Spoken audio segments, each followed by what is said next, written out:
ඔව් විනෝද. කොහෙද ඔෆිස් එකේ දින්නේ? ඉතින්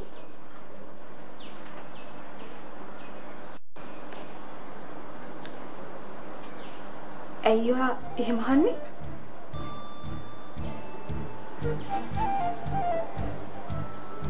කවුද අක්කද ඇහුවේ?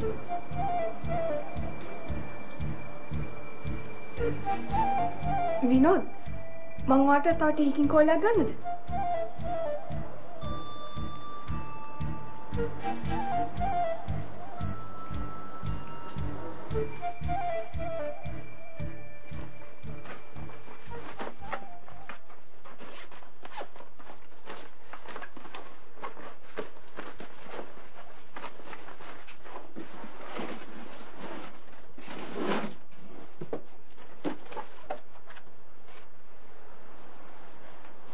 සෝමලතා මොකද කරන්නේ?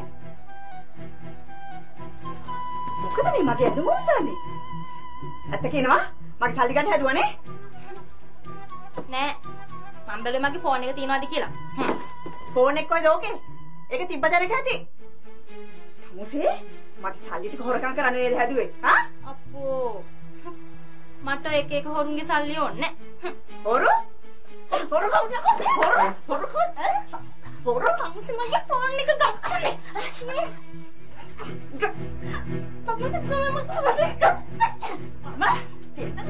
ලයිට් බිලට ගියානේ රුපියල් 4800 ගාණක්. ඈ එතකොට මధుරිට පන්ති යන්න දුන්න රුපියල් 350. තව මේ අර ඉදා අපි ගෙනාපු බඩුවට සල්ලි දුන්නේ නෑනේ. එතන 1800 ගාණක්. ඔව් එතකොට ඉතුරු උනේ ගුනේ මේ මෙච්චර. ඕකත් අරුට දෙන්න වෙනවනේ කිරිකාරයට. මං ගණන් බේරුවේ ඈ. ඔව් තාත්තේ අර මේ ගෙදර හිටපු දොස්තර ගැන තාත්තා විස්තර හොයන්නේ කොහොමද? මං කොහොමද මේ ගෙදර හිටපු දොස්තරගේ විස්තර දන්නේ? අන්තිම ඒව කියලා වැඩක් නැහැනේ. මේ බොරුව එලි වෙනවනේ. ඒ වුණාට ඉතින් දැන් ඒගොල්ලන්ගේ අක්කා ඇහුවා කියලා එයා මගෙන් ඇහුවම මම මොකද්ද දෙන උත්තරේ? උත්තර දෙන්න තිබුණේ අද ඊයේ නෙවෙයි. ඒ අර ළමයාත් එක්ක යාළු වෙන දවසේ. ඉතින් ඕවා කියලා වැඩක් නෑනේ. මං ඒව කියලා ඉවරයිනේ. මං දැන් මොකක් හරි උත්තරයක් යාර දෙන්න ඕනේ. එයා දැනටමත් බලාගෙන ඇති මං ඒ කතා කරන්නේ නැත්තේ කියලා. මම දන්නේ දොස්තර ගැන. විස්තර හොයන්නේ. අනිත් එක මේ බොරු කිය දැන් අපි මේ සල්ලි වලට මේක ගත්තා. ගේ ගත්තා. හරි එයා මොන හොස්පිටල් එකේද බේත් දෙන්නේ කියලා අපි හොයන්න ගියේ නෑනේ. මේ බොරු කිය මොන විකාරයක්ද මේක? අන්තිමට මම එළි වෙනවා.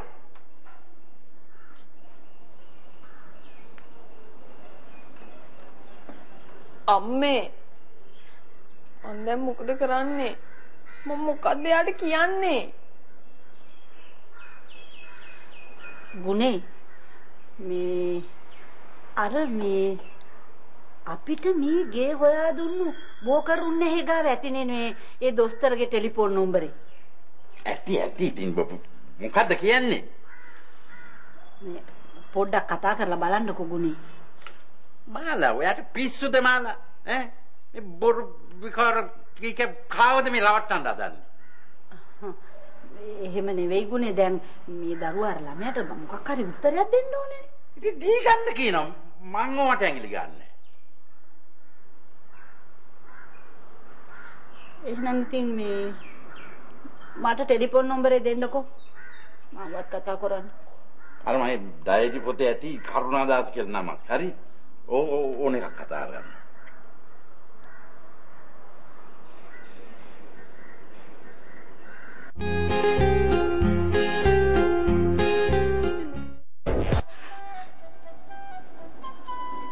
හැබැයි නෝනා මෙයා තවත් මේ ගෙදර ඉන්නවනම් මට මේ ගෙදර ඉන්න බෑ. මං යන්න යනවා. කාන්ති ඔයා පොඩ්ඩක් ඉවසලා ඉන්නකො හොඳ ළමයා වගේ. මෙයානේ ඉස්සෙල්ලා මට හොරා කිව්වේ. මෙයානේ මගේ ඇඳුම් බෑග් එක ඇතුළේ මගේ සල්ලි හොරකම් කරන්න ගියේ. එයා තමයි හොරා. හරි. ඉවසන්නකො පොඩ්ඩක්.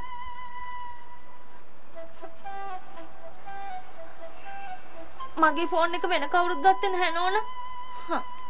මෙයා තමයි ගත්තේ. ඒකයි මං ඇවසුවේ. සෝමලතා මේ මට කියලා ආයිසරක් කඩපලා ගන්න ඕනේද? කාන්ති මේ අනේ මං දැන් කීසරයක් කිව්වද? ඉවසන්නකෝ. ඉවසන්න කියලා කොච්චර ඉවසන්නද නෝනා? මට තවත් ඉවසන්නත් ඕනේ. මට මේක ගෙදර ඉන්න ඕනෙත් නැහැ. මෙයා ඉන්නවනේ මම මේක ගෙදරින් යනවා යන්න.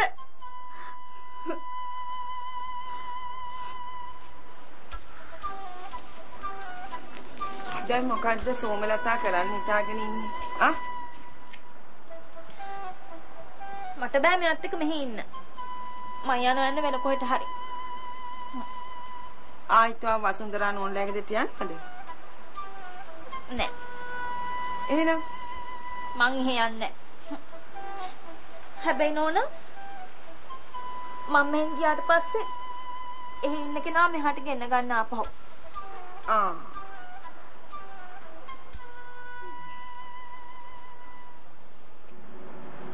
දැන් ඔය සේර විස්තර අහගත්තේ අක්කට කියලා අපි ගැන විස්තර හොයන්න කියනද? මේ මధుරේ මට ඔයාගේ කිසි විස්තරයක් දැනගන්න ඕනේ නැහැ. ඒ අක්කා නිකන් මගෙන් විස්තර අහපුින්ද මං කිව්වේ. නොකිය බෑනේ. අනිත් එක එයා යන්න කලින් මේ හැම විස්තරයක්ම එයා අම්මත් එක්ක කතා කරා.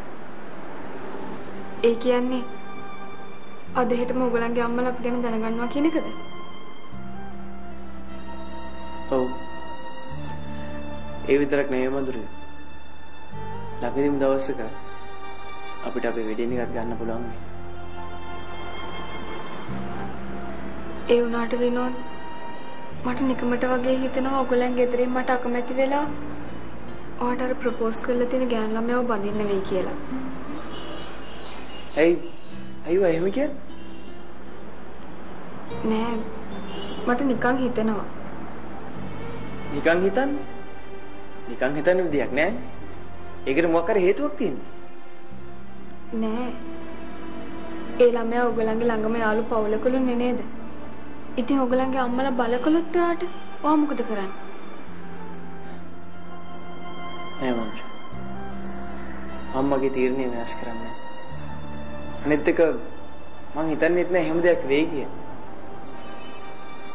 මං දන්නවා අපේ ගෙදරින් වට කැමති වෙනවා.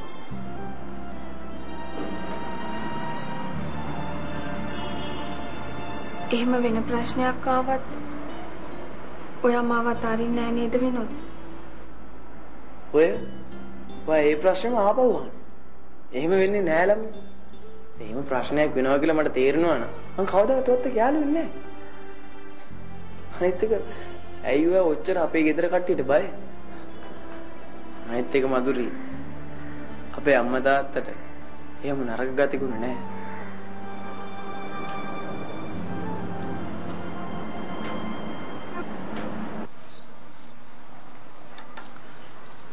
දැන් අපි අසුන්තාන්ටිට මොකද්ද කියන්නේ දුව?